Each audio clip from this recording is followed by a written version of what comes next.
Good morning, CS Station.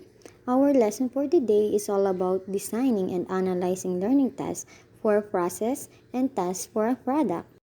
Okay, class, in your own word, let us define what is a process. Okay, very good. So, process is a concern with the actual base performance rather than the output. And the second one is what is a product? Okay, very good. It refers to the something produced by students, providing concrete example of the application of knowledge. It is an outcome or again, what is process-oriented performance-based assessment? It is a process-oriented performance-based assessment evaluates the actual task performance or the income of a process. This assessment aims to know what process a person undergoes when given a task.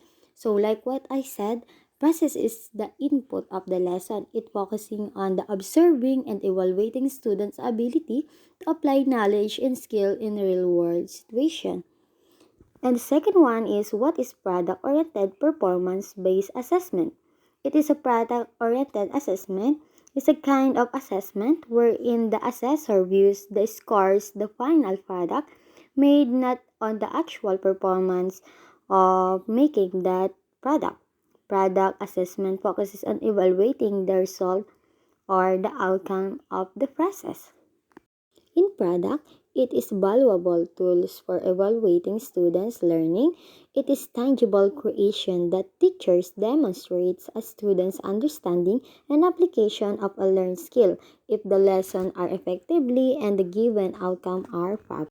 Let's talk about what is task designing.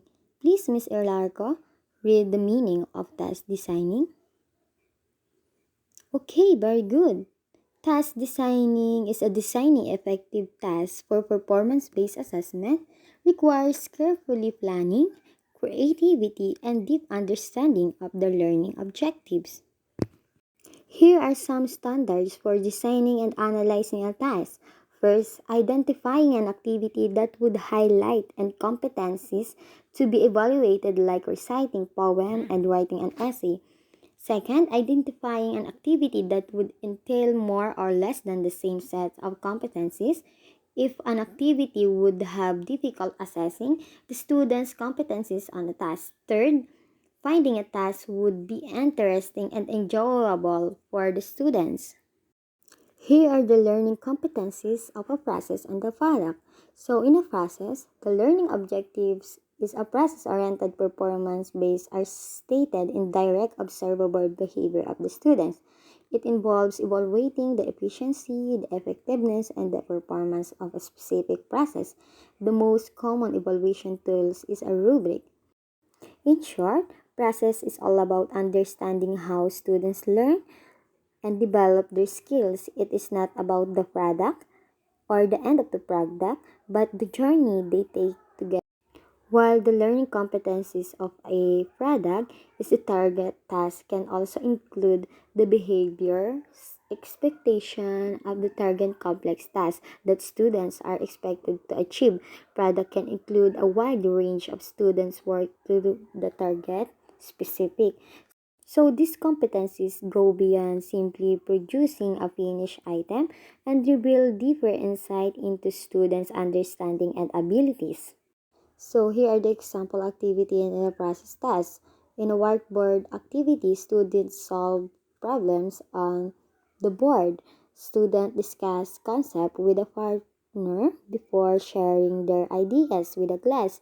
While in the example activity in product, reading, writing, speaking, listening, psychomotor skills are requiring physical abilities to perform a given task. So always remember, design thinking is a people-centered, highly creative, and hands-on, according to Diego Martin. So it is a powerful problem-solving methodology that emphasizes human-centeredness, creativity, and hands-on experimentation. It is a process that helps individuals and the team generate innovative solutions to complex challenges by deepening understandings to the need of the students they are designing for. That would be all. Thank you for listening. Again, I am Your teacher, Carl S. Manalo.